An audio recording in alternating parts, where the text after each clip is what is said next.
there is a planet where the creatures now recognize talk as a form of creation.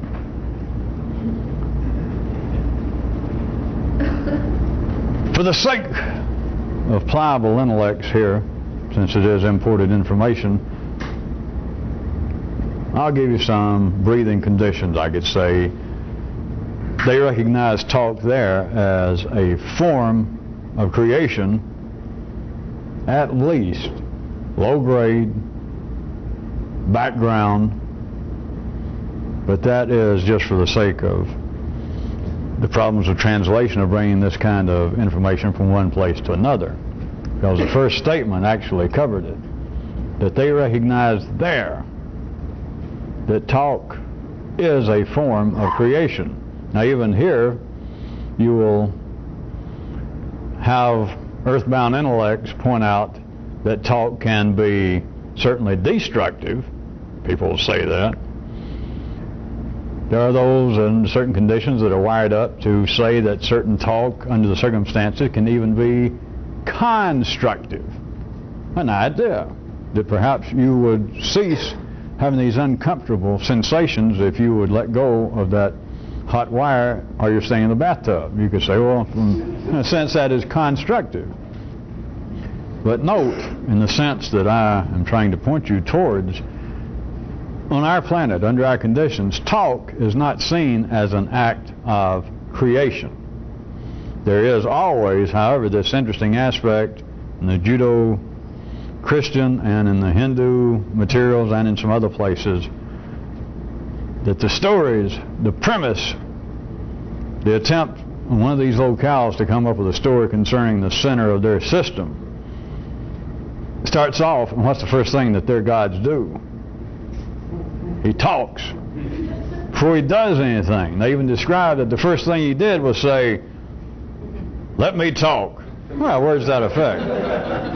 Or stand back, void, I'm about to say something, and when I do, the void is going to be voided. It will be then one of the locales where this is prohibited, which is not just Wisconsin and Nebraska, which nobody knows why that is, but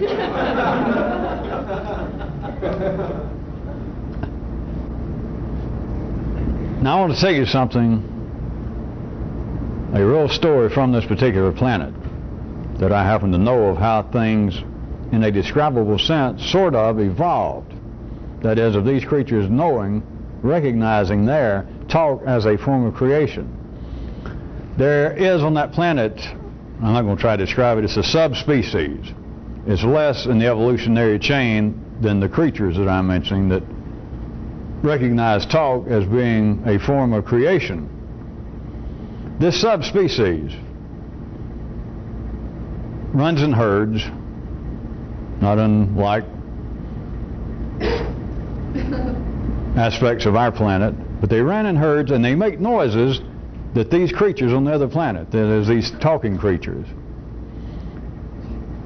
that they correctly discerned was some form of communication, not speech, but that these subspecies, these sub-creatures, were engaged in almost continually kind of song of some kind of noises, not talk now, but just kind of noises like dogs barking or elephants trumpeting. And as they studied this, their view of it expanded, the information they collected, and they found out that these creatures, without any doubt, through continual observation, that these creatures were spending a surprising, that is a large part of their life, apparently, keeping track of this kind of song, this kind of herd song, this interspecies song that continued to expand and to grow. That other than eating and fornicating, those that were not actually married, engaged in sex, that they spent a large part of their time there in the herd, just moving along and things they were doing constantly, that they would be this kind of singing to each other, but it was not the same thing. And the creatures that there can think and talk on that planet that I, of course, started out talking about, wasn't that hard. They observed, and they could record or they could remember that the song at any given day this kind of continual noise, this song noise that went on throughout the herd, would change constantly. And they could tell from observations that the creatures there, the subspecies, the creatures there in that herd, spent a large part of their time having to keep up to date because the song continued to expand. For those of you who may be getting good, I'm going to tell you beforehand, a small but pregnant dramatic pause, out like I'm sipping the coffee. I wish you'd think about that for a second. Thus far it makes all the sense in the world, but think about it.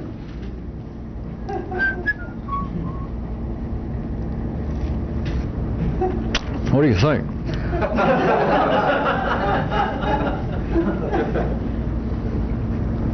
What do you think? That makes sense now. That could happen even the way I described it on planet Earth.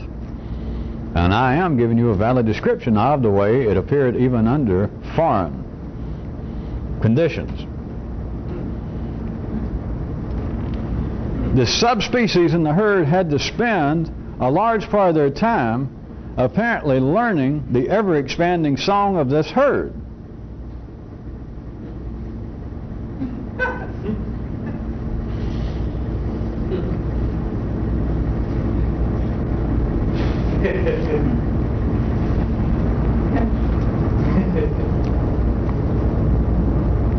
All right, the difficult part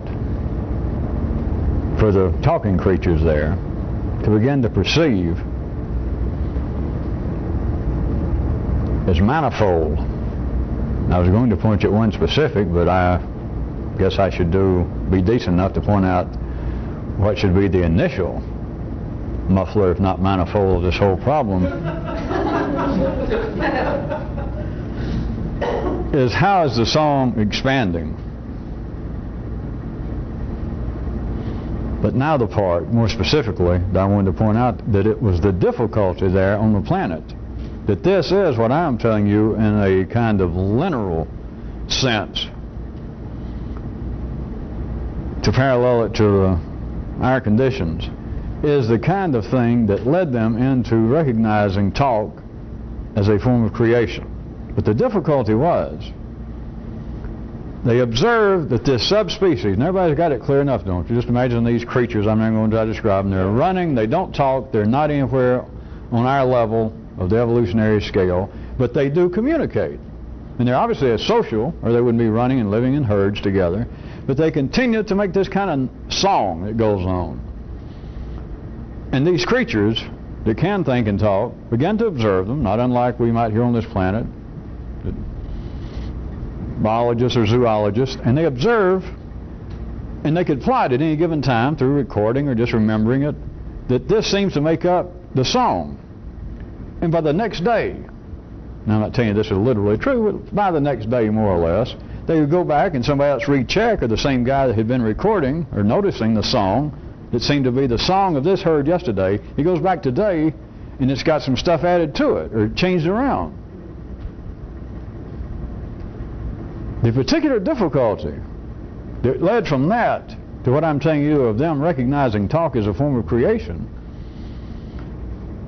was then they, sort of an intermediate step, was they observed once these thinking, talking creatures making an observation, they observed that the song, the herd song, is not only changing almost daily and expanding, but that the members of the herd are having to spend, and do spend, a large part of their time trying to learn, just day by day, minute to minute, at least figuratively speaking, the new expanded song.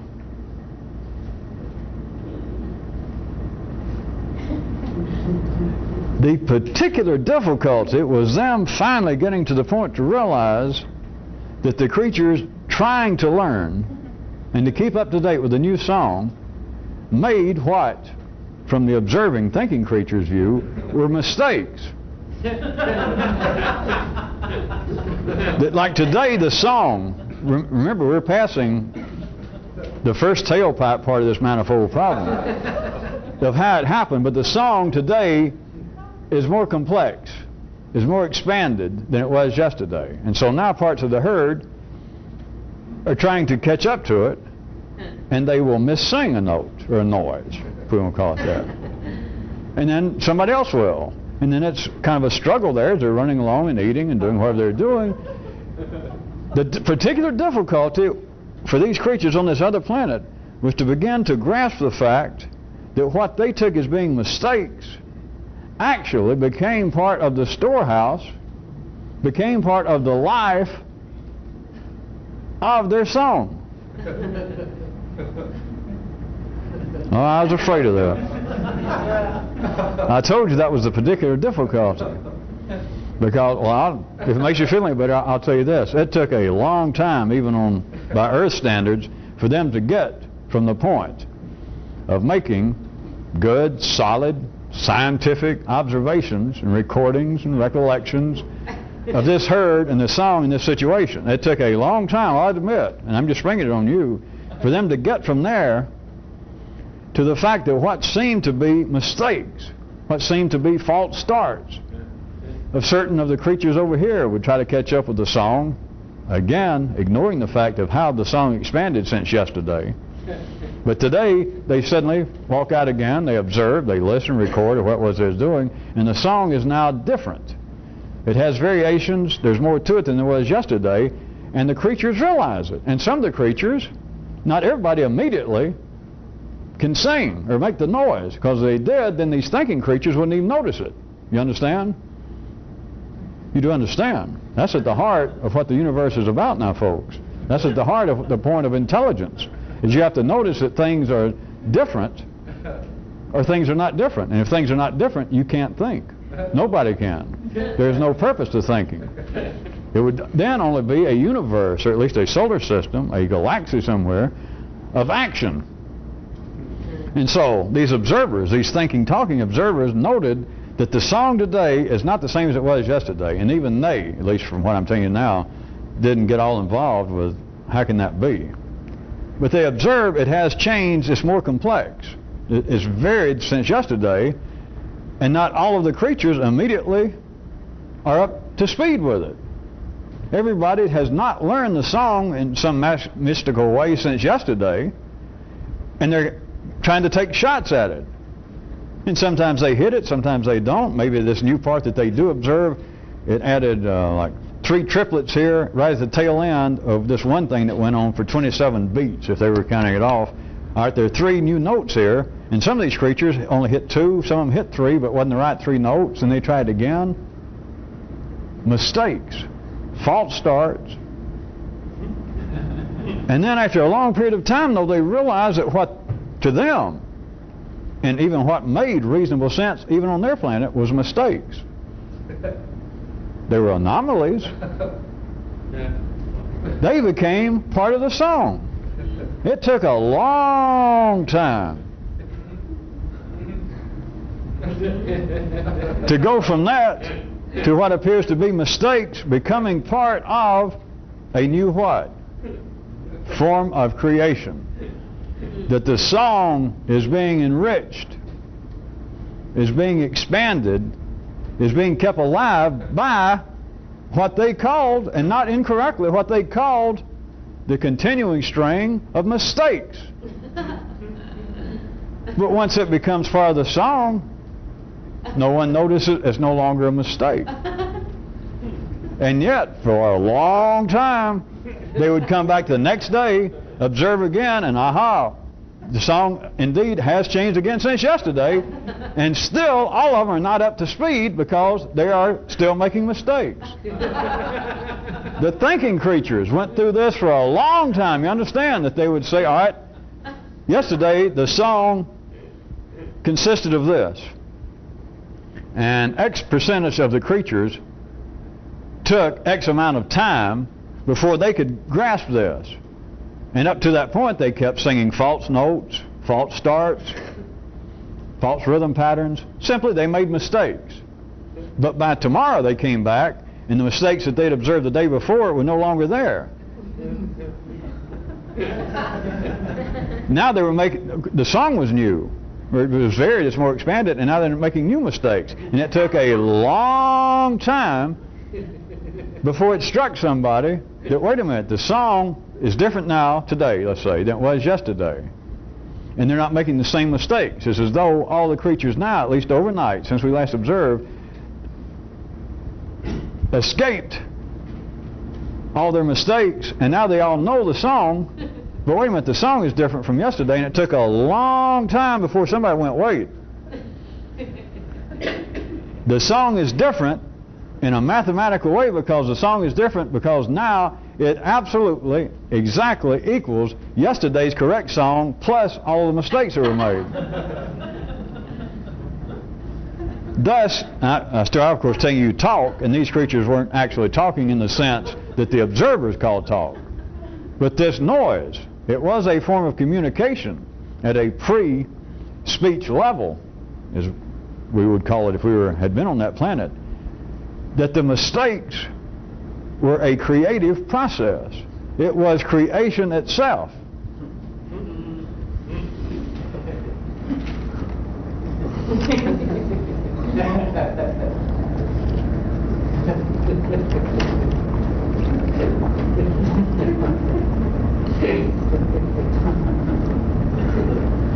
I would assume that some of you would suspect that I am hinting that there would be some application, that there's some way that you could use this information here, even though our situation is not that which I described, because there is enough validity that which everyone, they're not incorrect, just common knowledge, the way people are generally wired up, they identify that whatever the song, now you've got to take it metaphorically, that whatever the song is today, the mistakes being made about it, that which being said about it, that which being misbelieved about it, can tomorrow be part of the correct system. And what appears to be these kinds of mistakes are not recognized as a part of a form of creation. They can go all the way from being what would seem to be individual mistakes. They could be tribal mistakes, like of your whole subsystem, your whole race of humanity, or you're part of the solar system, or you're part of this planet. And they can be what would appear to be institutionalized mistakes. But I am hinting to you most strongly that which appears to be mistakes and are denounced, not incorrectly, today as mistakes, false starts, missteps, anomalies, that about covers it, doesn't it? It slips up. In this planet, what parallel there is, even that part has yet to be recognized here. It took a long time on this other place, and it has not yet happened here.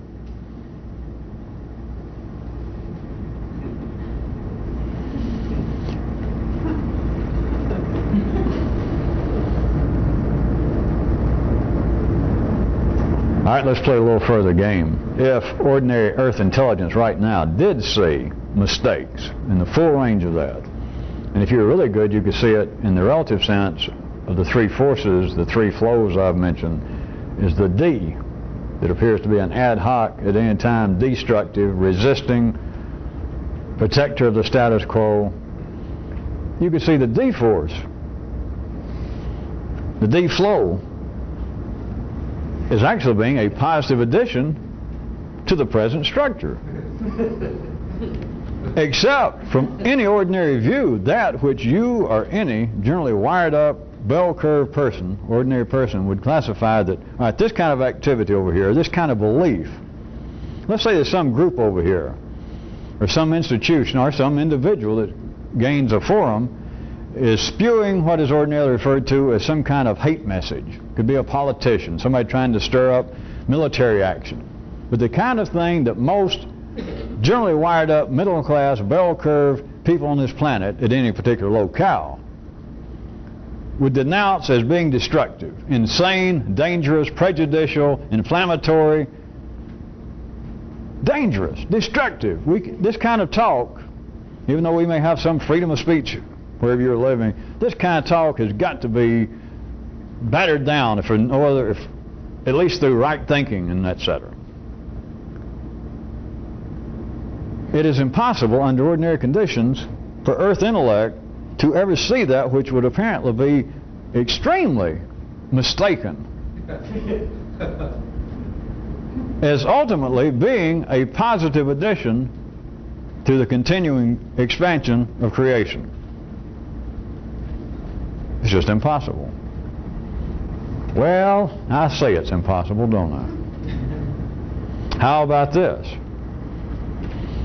I'll admit, since it's meaningless, and I'll always admit stuff that's meaningless, that people way up to their armpits in earth life and earth intelligence can, distanced enough from the events, say in a kind of conditional way that, well, all wars are not bad perhaps, because out of World War I came the discovery of such and such drugs. Out of World War I, or out of the War of the Roses, came the ability to prune flowers. Don't any historians write me, that was just a joke.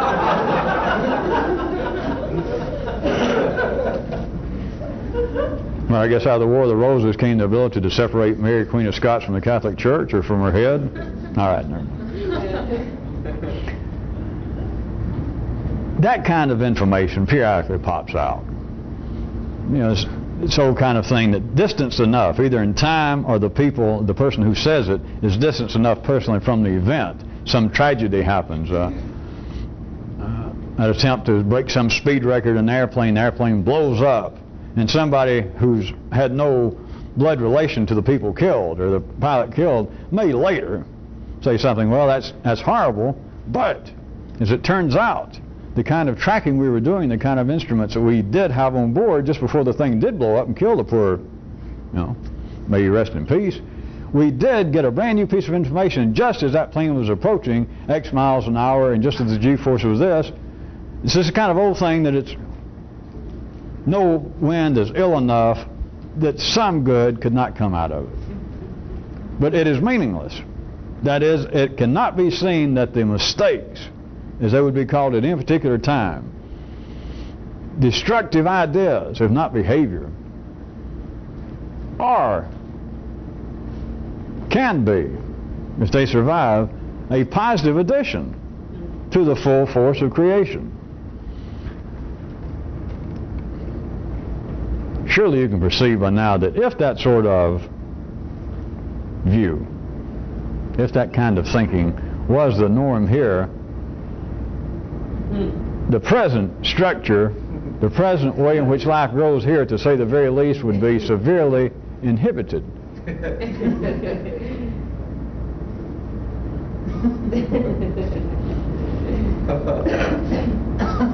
What if this had any application not only to this planet, but how about to your own inner planetary workings? No?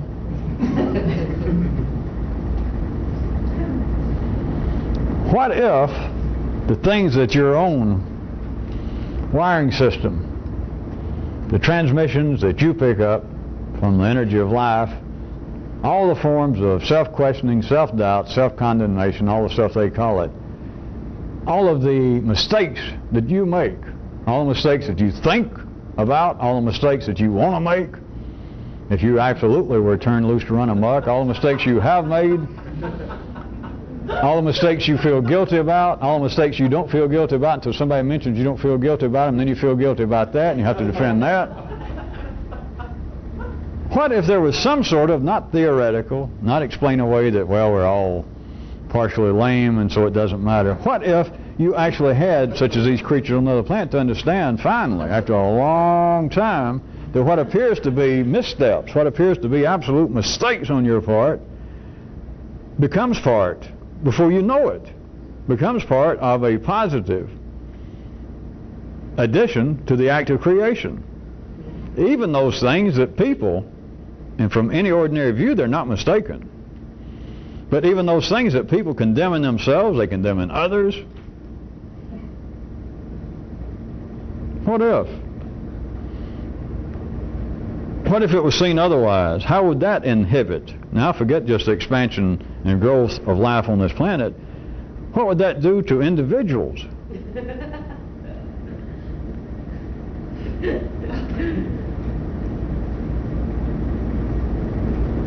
Because that's the kind of question that I can look on people's face and see if they immediately understand it, because they don't have to answer. What they do is look like they just swallowed. They're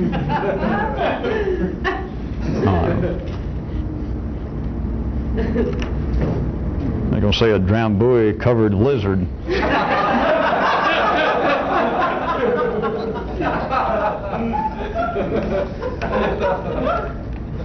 Not that it would hurt the lizard, that wouldn't it?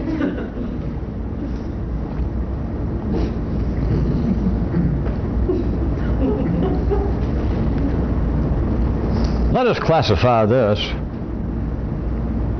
Might as well do it now. I was going to say as a related aside.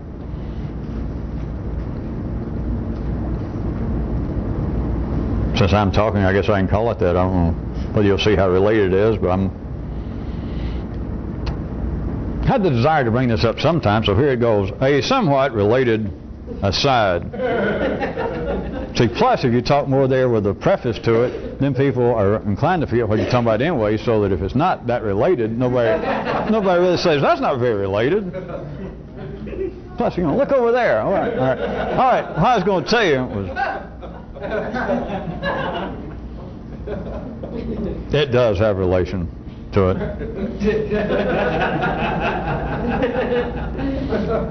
This has to do with another place. That these creatures, at this one particular place, and the details of this are not important, but they were in a position that they could go to another planet, one particular planet, and for whatever reason, again, are not important, but they decided it would appear to be advantageous to them and perhaps the creatures on this other planet to bring in some, I'll give you three and you put slices: goods, slice, services, slice, ideas from their home planet to this other planet. And don't make anything spooky out of this, just listen to me. They had the ability to go there, but they found something that they would, well, it would have never arisen, of course, on their home planet, but it was something that had never been specifically identified, a certain phenomenon.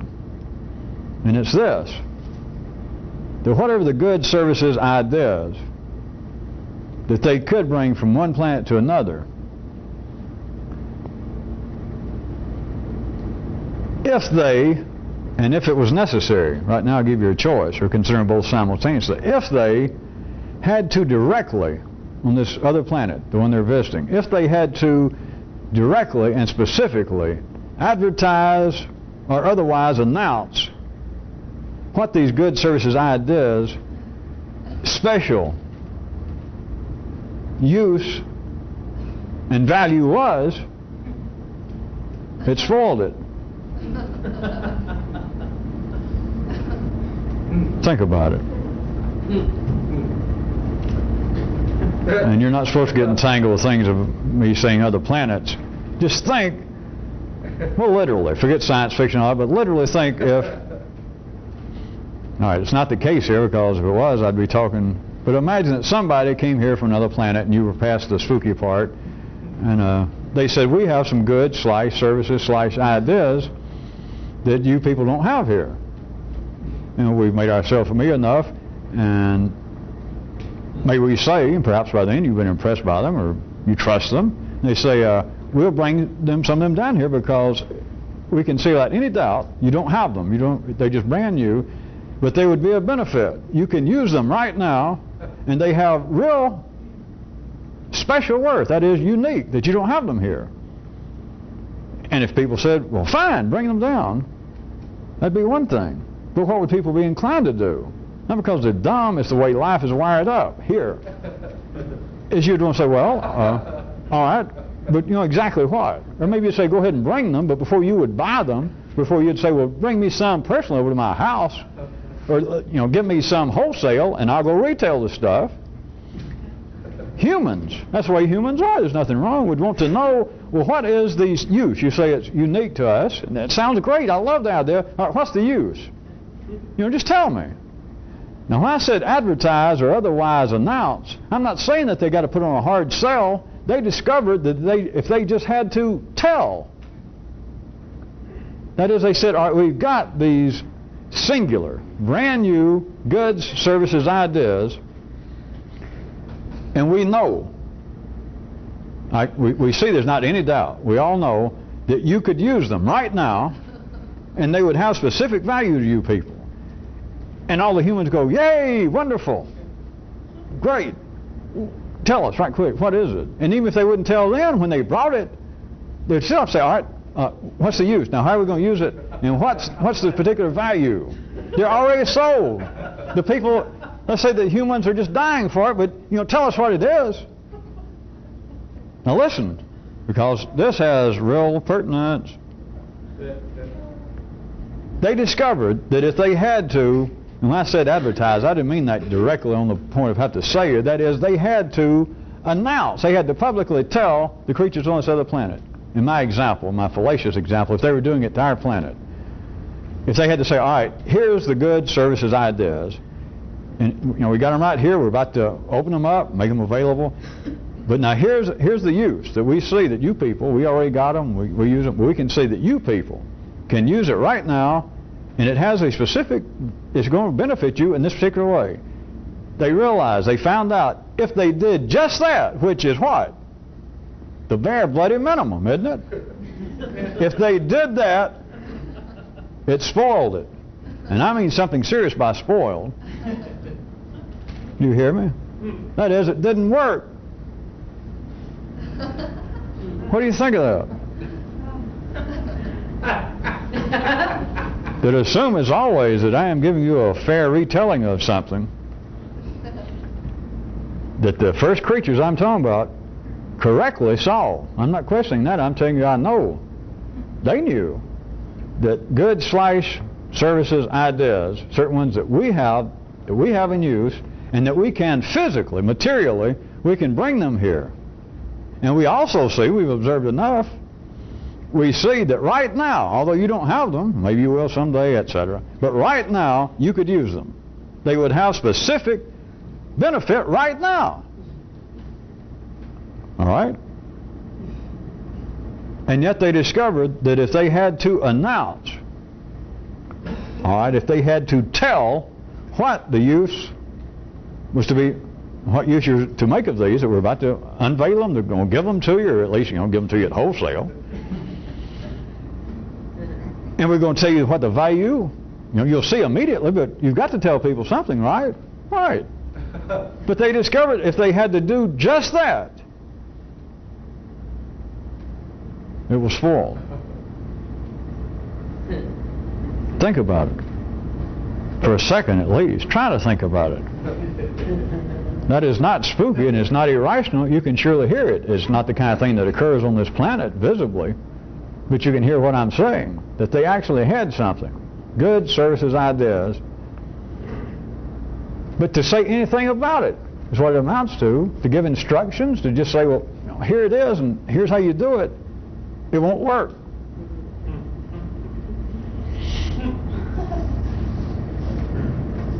May I take you back a few nights when I started using this kind of description and told you it was closer actually to my field of expertise in using the descriptions and telling you some things that actually go on at other places. And then I did point out that it's not just metaphorical. It sounds that way, but there is actually a universe within you now. And I even insinuate that up and down the nervous system, you could look at it as being a kind of your own personal solar system. You could look at what seems to be the areas of the motor languages and the limbic system and the cortex itself. You could look at it as being planets.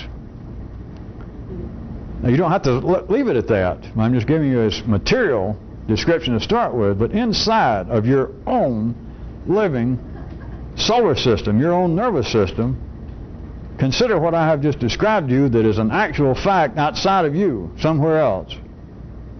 of now, within the confines of your own apparent private, personal domain, your own nervous system, that there is information, there's goods, services, ideas someplace that would benefit another place, trust me.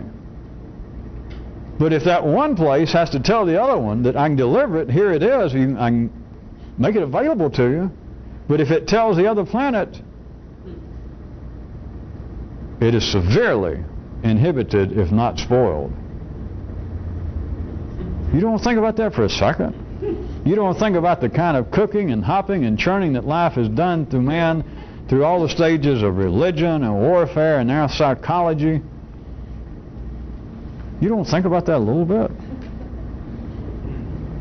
And the fact that most people that deserve, I guess we could say, the title of a thinking, full-fledged 20th century person has got to have some sorts of thoughts about what's life about. Even if they're a bricklayer, a Republican, or an Episcopalian, or even a banker, sometimes they have to think, which they do, even if they don't want to. Sometimes they do. When they spit up blood, when they find blood in their urine, when their wife is gone all night, when their accountant is gone for 2 months,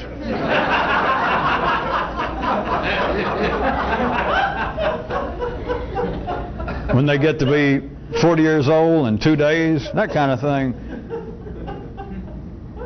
They begin to wonder what life is about. And what if I have just described it? Of how life keeps life being about the way it is about here. Because the things that people believe they're searching for, that there must be answers. What if there are answers, as they call it? Goods, services, ideas. And life is telling you, well, you need to change. That's the normal term of it. You need to be better, you need to grow, you need to alter your lifestyle, you need to alter the way you think, you need to change your emotional behavior. And everybody says, all right, at least under conditions, when they are pissing blood or their wife's gone or they think they're broke, people say, all right, I will. I do want to change, I do want to change, I do. All right, what I do? And you check with a priest, a rabbi, a psychiatrist, yourself, your mother, and what if the information seems to be there? All right. All right, now just tell me specifically and I'll do it. And they tell you specifically and you can't do it. But what if the fault is not with the information per se, the ideas, the goods, the services? It is that once it's described coming from a foreign locale, because it's got to come from a foreign locale or you wouldn't need it. It would already be there. It would be an extant part of that planet's creation. And so it's got to be foreign. But what if there is built into that as long as it's foreign, there has to be something said. It has to be either advertised in the broadest sense of that word or otherwise announced that, all right, here is the use and here's the value of it. And as soon as that's done, the use and the value of it has been severely curtailed, if not spoiled. As I used to like to ask you people, if there was just a mite of validity to that, wouldn't that explain a lot? Well, to anybody that wants anything explained, we've got to turn the tape over. Does everyone remember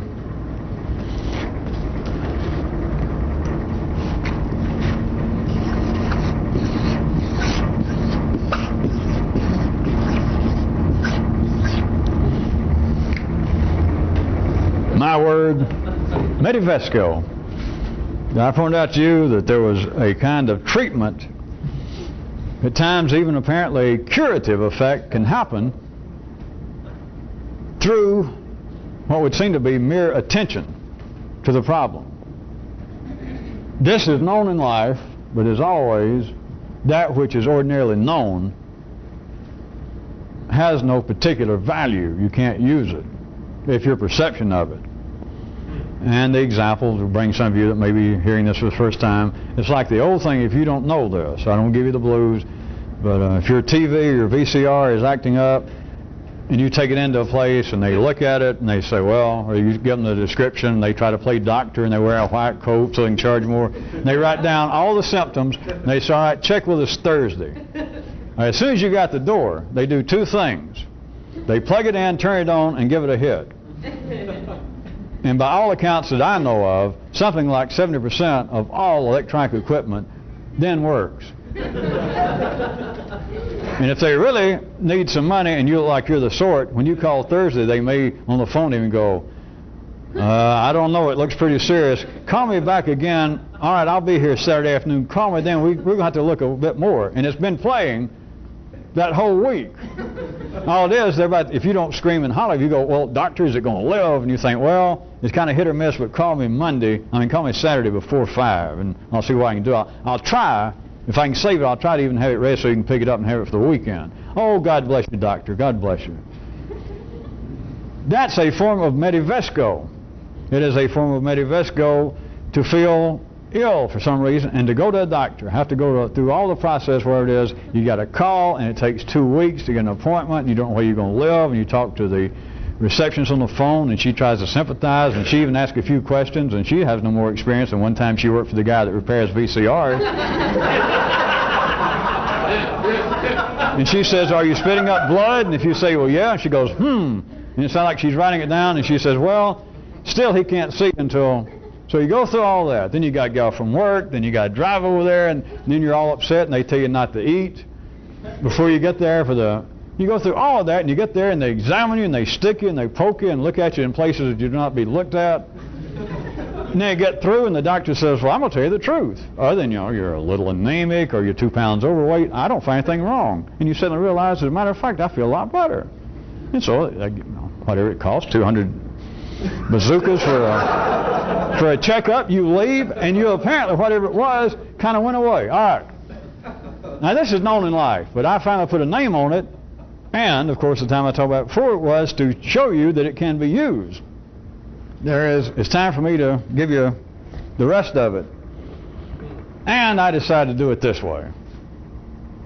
You ought to like this. Instead of coming up with a whole new name,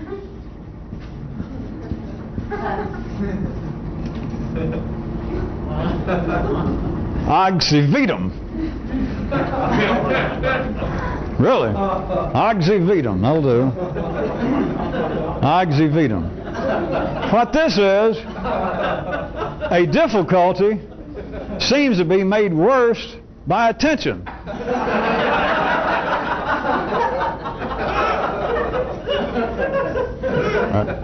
Insofar as the visible world is concerned, ordinary 3D consciousness, you understand what I am insinuating without doing it literally, or what I'm saying is it's the other side of the medivesco coin. So let me point out again right quick. Both of these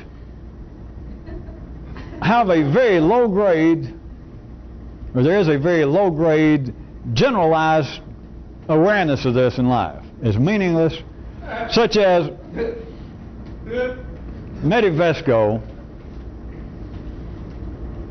I guess the closest that seeps out in human ordinary awareness would be what would probably be labeled by the medical profession as psychosomatic illness. That is the kind of thing, if I was trying to address or to talk to the institution of the medical community in general, and I tried to point out medivesco or something, they go, wait a minute, we know about that. I've had enough patients tell me that, and in fact it happened to me back when I was in med school. That once or twice I'd get sick and jumpy. I guess it was stress, I don't know what it was, and I'd go into the clinic myself. And they'd never find a thing wrong with it. My blood pressure might be up a little bit, but hell, I'd been up for 2 days and drinking coffee. It was hard to tell. But I'd just go in, and one of the other interns would maybe just check me over and say, well, hell, sometimes I feel jumpy and such as that, but hell, you're in great shape. Based on the fact that we only sleep 12 hours a week. And I would feel better. It was just like the kind of reassurance. And so even though I wasn't nuts, the only thing you're describing of medivesco is a form. Somewhere in there, it's a form of psychosomatic illness. That is, if going to a doctor, not just me, maybe this doctor would say, to use his example, maybe not just me in med school or being overworked, but if you're saying an ordinary person feels out of sorts, feels ill, has some kind of symptoms enough, headaches or something, and they actually do go, make an appointment, go to a physician, that whole scenario you gave me, and they went there and they go through a procedure and they take blood and they weigh them and they do all that, and then they don't find anything, but the person says, well, I feel better, and that goes, their symptoms go away. All right, now all you're describing to me, you can call it medivesco if you want to, but all you're describing is it was some form of psychosomatic malady to start with, or the lack of treatment would not have in itself affected a cure. In other words, nothing got cured because nothing was wrong. It was their imagination. And just some way going to a doctor patting him on the hand and saying, well, you seem fine to me, that some way that alleviated it. Now you do understand that although that has some validity, that currency has some validity on our planet at the ordinary level, it's meaningless. They in fact dismiss it. It has not much more active operational value than sociobiology now. It's just kind of a, they say, well, yeah, there's probably something to it somewhere, but the whole idea of psychosomatic illness, it is so transparent, it is so ephemeral, it is so beyond the pale of serious consideration that we don't even take it into consideration scientifically. We know it's there and we got a name for it, and that's enough. All right? So it's meaningless. Now, Oxy Vetum,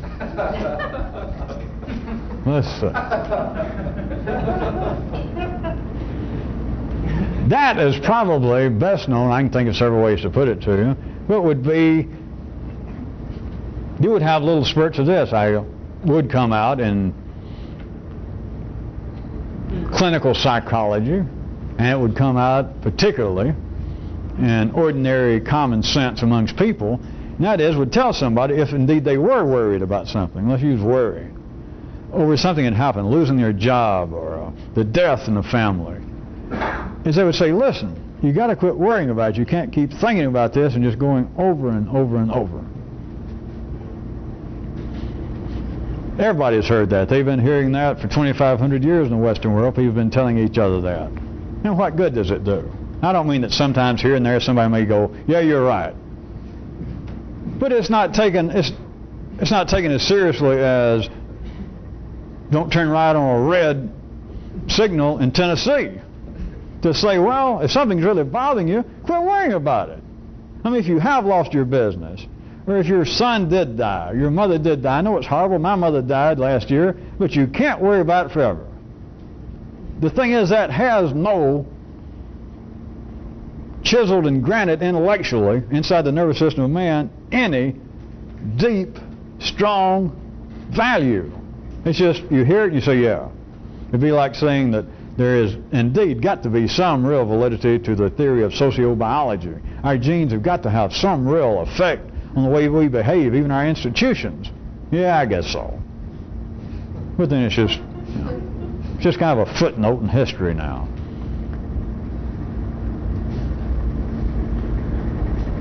This can be used, though. Now, I insinuated enough the times in the past that I've once or twice hit on Medivesco for you. To willfully use, you don't have to go to a doctor. If you have to, do it, if it was indeed illness. But of course you know that I do mean something. If there was a metaphor for the word metaphor, I would use it. Something else.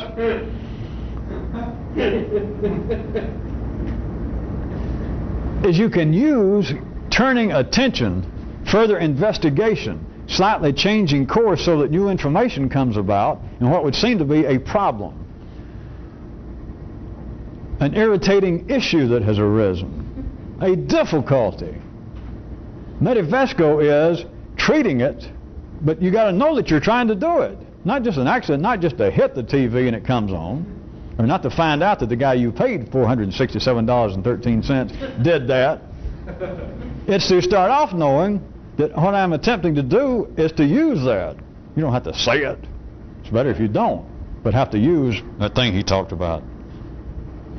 Is attempt to treat it, which can be done in many, many, many, many cases by attention. Now the other side of it. You know, when I said common sense, kind of common wisdom, and medically there is, I guess I can mention that,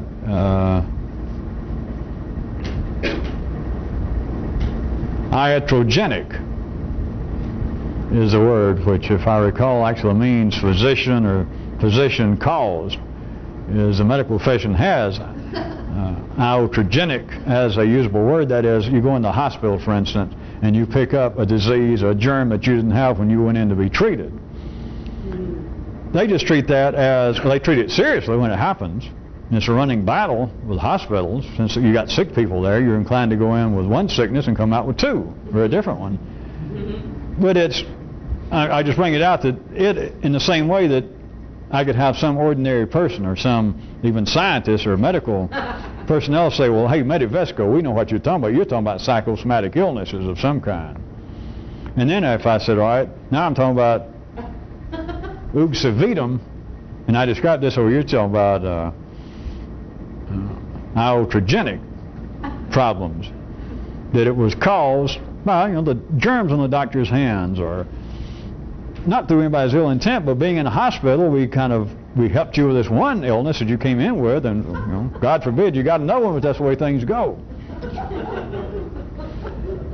Now you got to look at as a personal, willful attempt to do something, because by uxavitum, what I mean now is your own personal understanding and the attempt to do it, that whatever, and it may be simply the treatment that you're giving it, is not necessarily best described by the word investigation. That is to take Medivesco and turn it inside out, or the other side, to say it's not just treatment by investigation. And this way is like illness, the problem, the difficulty, being worsened by the treatment of attention. That is, of actually paying attention to it, is worsening it. Now, not just the real crude, the simplistic example I gave, that in common knowledge people might say, well, why you always look upset, or you have for the last 6 months? Well, I'm still worried about losing my business. Well, you got to stop it. It's too late, and worrying won't help. Well, you're right. It's beyond that. It's not just something that specifically. It is giving your attention to anything, and it worsens. Which, if you had something outside earthbound view, may I suggest that you might find that covers, God Almighty, a lot of acres. That covers a lot, dare I say it, a lot of stuff. That just ordinary attention, of you just wired up to give your attention to something, it seems like, it's not a real problem, a potential problem, even perhaps a burgeoning problem, a little nipper problem, a threatening problem. And you give attention to it. Not the kind of attention that the problem was enough to deserve some kind of attempted Medivesco. It's just a small irritation. I have a small, maybe a grain of sand in my shoe. It's not a pebble. It's not enough for me to stop and take it out, or it's not enough for me to even try and use Medivesco and think, is that actually something in my shoe? Or are these shoes getting torn a little bit, and maybe my sock's just wrapped around? Or maybe it's an old wound and it's just, I rubbed it. It's before you're actually giving any particular known attention to it. But when you realize that there are things, a lot of things I'm suggesting to you, that are made worse through the treatment of attention.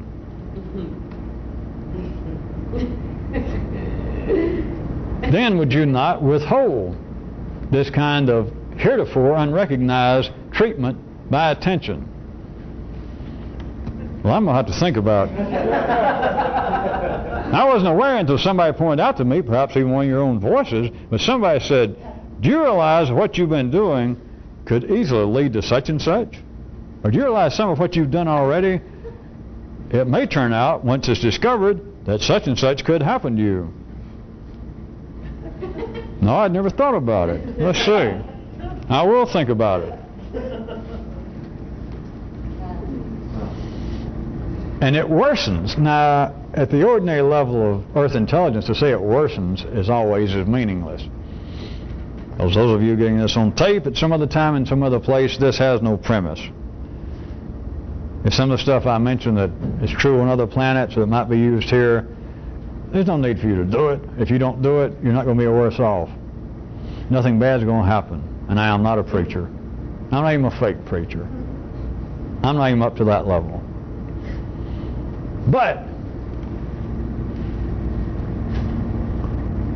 there is an unrecognized treatment going on that I am telling you is behind my word. of oxy vetum. Matter of fact, go backwards. No one recognizes it such, but it's an attempt to kind of treat whatever your intelligence were to call it, were it to stop right then at my behest perhaps, when we saw it, you're doing it. That's a problem. You can say, no, that's not a problem. It was a minor irritation. All right, a minor irritation. No, it wasn't even that.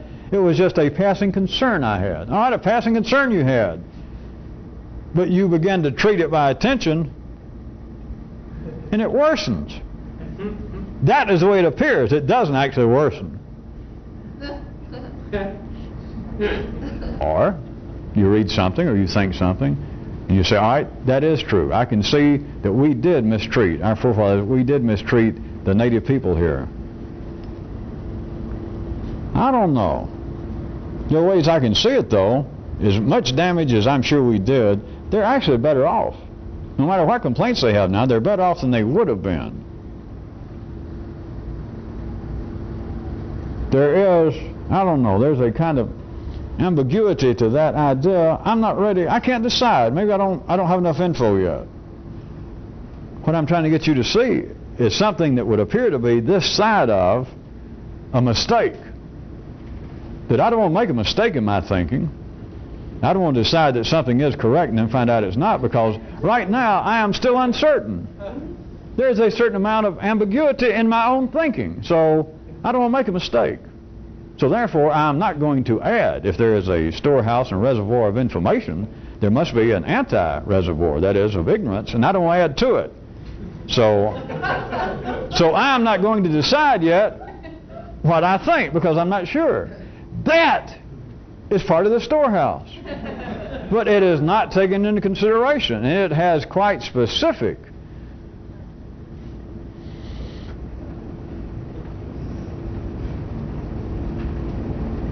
pertinence, material reality in the transformation, the transfer of energy in that. Believe it or not, since I've been talking in this way, let me give you a truly irrational example.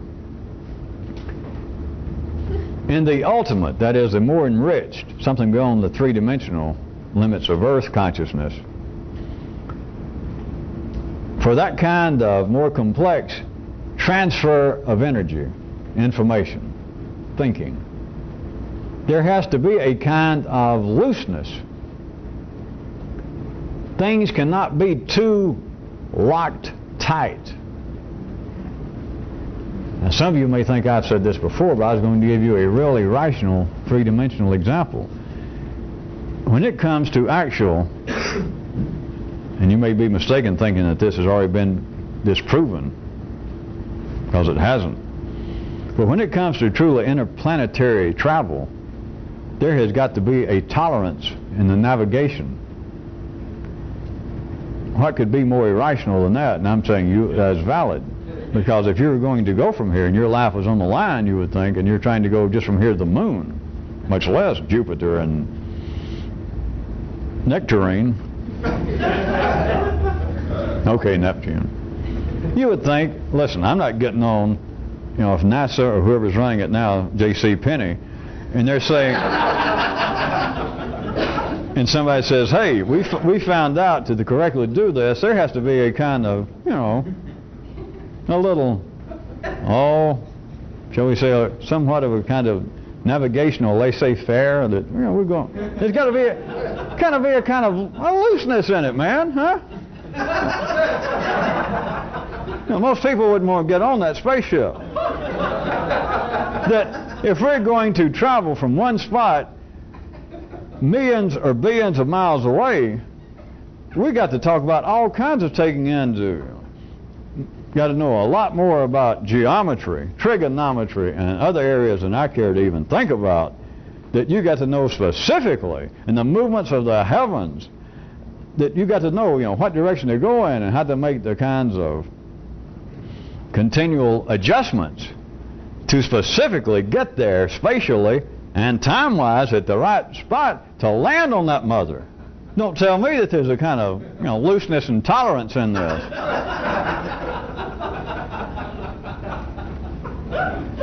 I'm going to repeat for you. In real interplanetary travel, between planets, whether you think I'm talking about out there or somewhere else, there has got to be a tolerance in the navigational systems, the navigational plans, the thinking itself. It cannot be too strict. That is absolutely irrational. For those that are satisfied with no more than three-dimensional intelligence, it's not only irrational, it's just silly, it's meaningless, but it's a fact. And it is not unrelated, might I add, to what else I brought up tonight, of there being on another spot in the universe, there be places where not only do they see and think about D as being the past and C the present and E alternative possibilities, the future, but they see time as not only being past, present, and future, but having another dimension, not unlike us taking time as being the fourth dimension of space. They have a fourth dimension of time. It is not unrelated.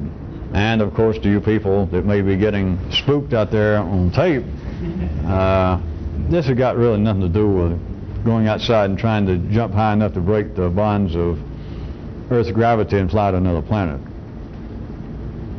But rather than, as I warned a few meetings back, rather than continue to talk about what would seem to be possibilities here, as I would prefer now, some of you can hear it, to tell you the way things are in some other parts of the universe. It's already there, but which is another subject about coeval causality.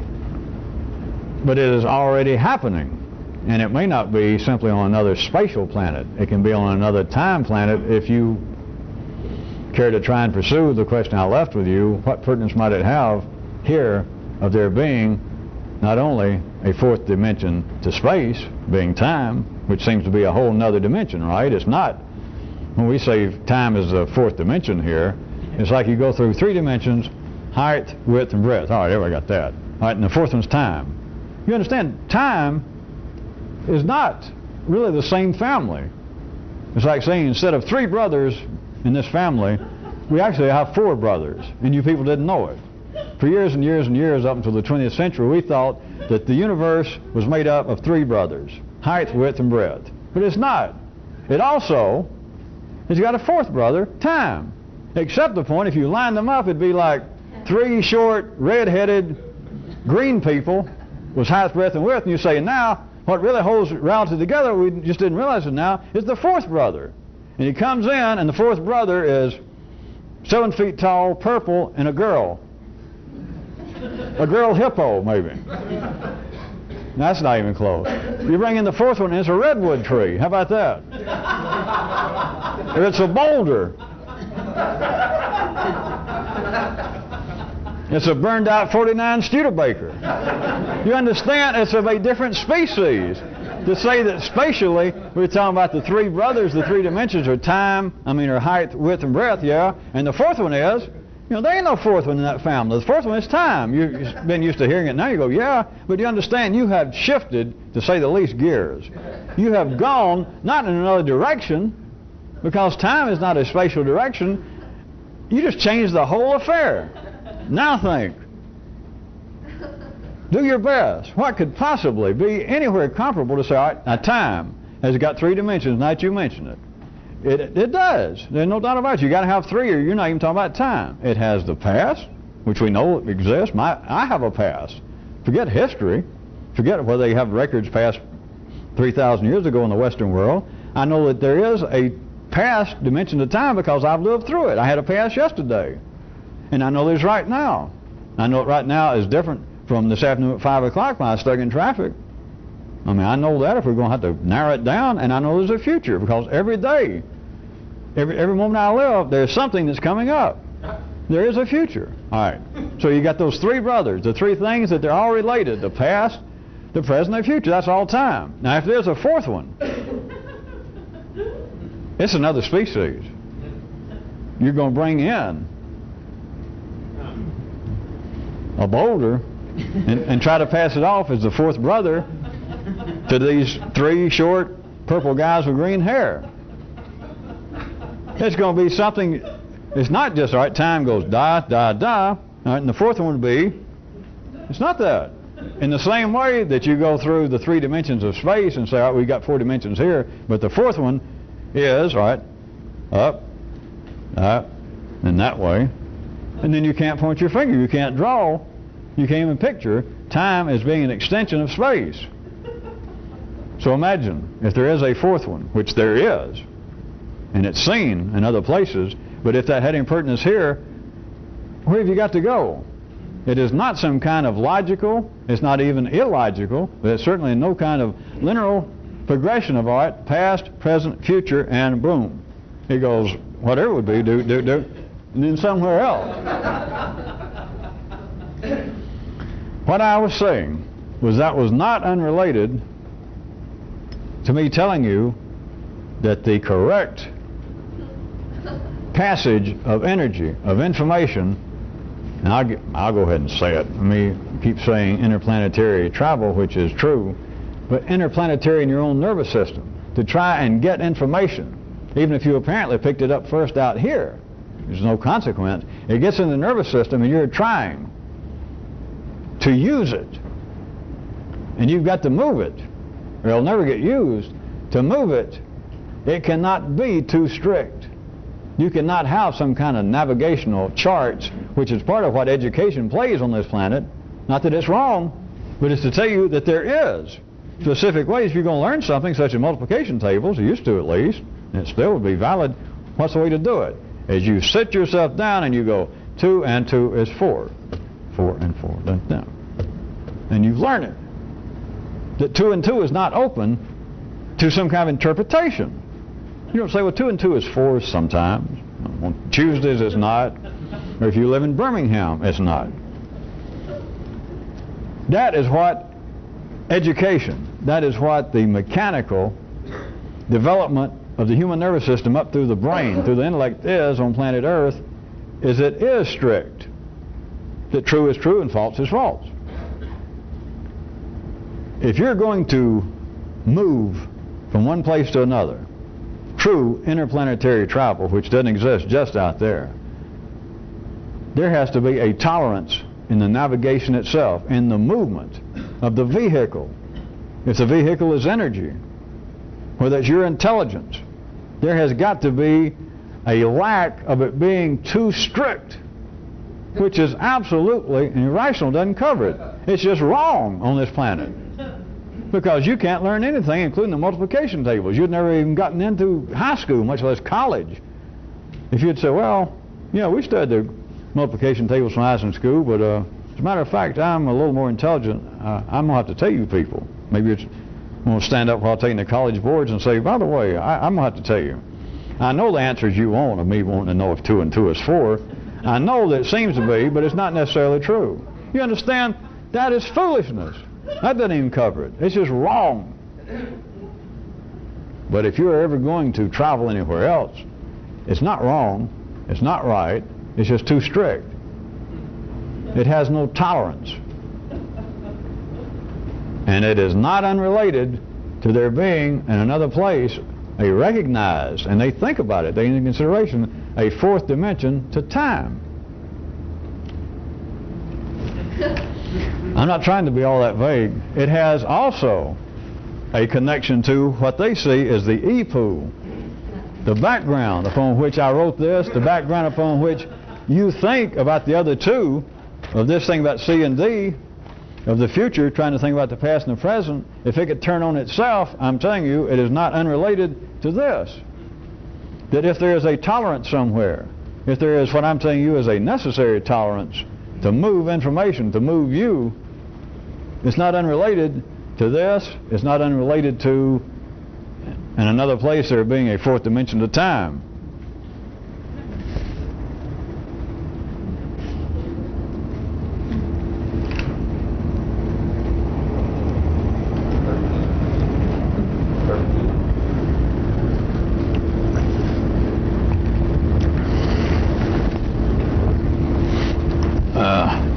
Another quick catch-up, something I was mentioning.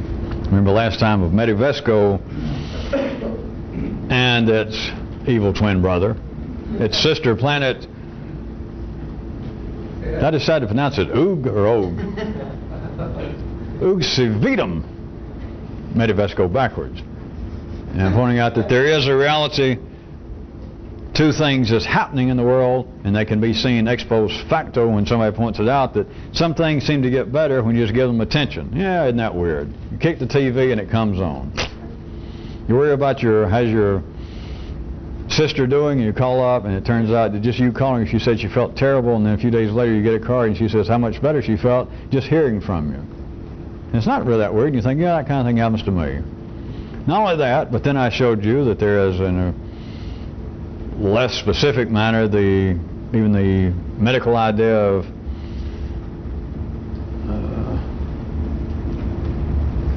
iatrogenic, of the treatment of somebody being worsened by the physician, the treator's continued treatment.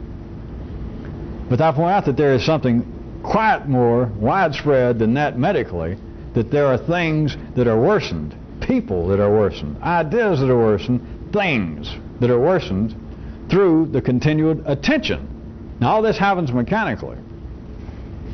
But I did want to specify, those of you that didn't pick it up on your own, that just because something happens automatically in the world and is not recognized as any sort of usable phenomenon, and is always recognized, if at all, after the fact, and then it's always, yeah, that's weird. Just because that's true does not mean that you cannot use it. To wit, just because I point out that, hey, mechanically, a lot of people, a lot of times feel better just after making an appointment with a doctor. Some of them have to go to the doctor, and the doctor, poke them and push them and charge them a lot of money and say nothing's wrong with it, I can fine. They go, well, that's weird, I do feel better anyway. Well, I'll see you next year, next time I get depressed and feeling bad. And then I even point out some people, if you point out, have felt better just making a doctor's appointment. And it gets close to the day before, at least within the 48 hours, I think, so that they won't have to be charged, they suddenly decide my symptoms are cleared up.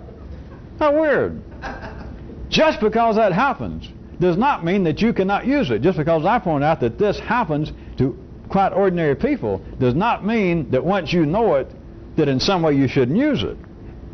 I'm not saying that's all that you could do, but even if you hear that, and if you find yourself sick, I'm going to take the most ready, blatant example, and you realize that, yeah, that's happened to me about the doctor's appointment, and me feeling better. All right, if you find something that you seem to be kind of nebulously sick, no great symptoms, and you think about what I'm talking about Medivesco and its sister planet, and if you can't seem to really do anything else about it, don't just say, well, wait a minute, now that he pointed that out, at least I'm smart enough now, I'm more intelligent, I'm not going in there and call the doctor and make an appointment knowing that it might make me feel better and the symptoms clear up or the vague symptoms go away.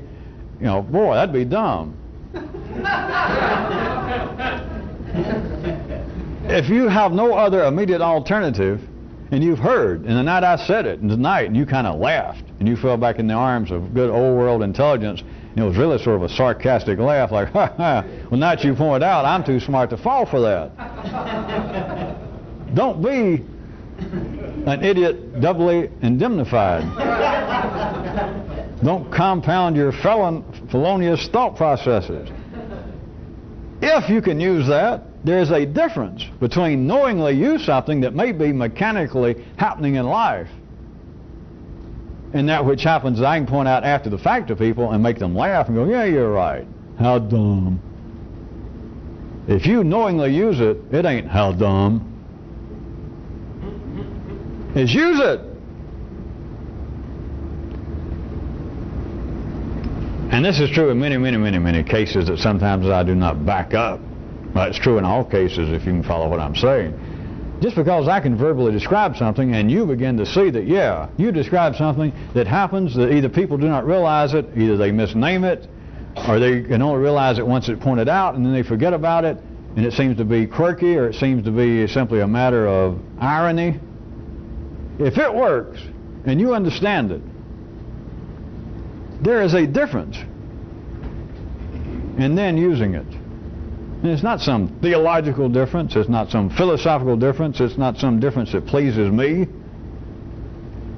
But certainly, do not discount it just because you think, well, wait, now that you point out a certain way, and I had a good kind of, at least sardonic laugh on the matter. It's like then, and many people, well, it never crossed my mind. I could not stoop so low as to use that.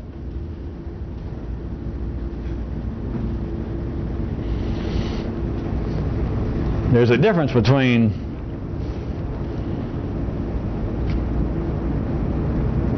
just a verbal description of something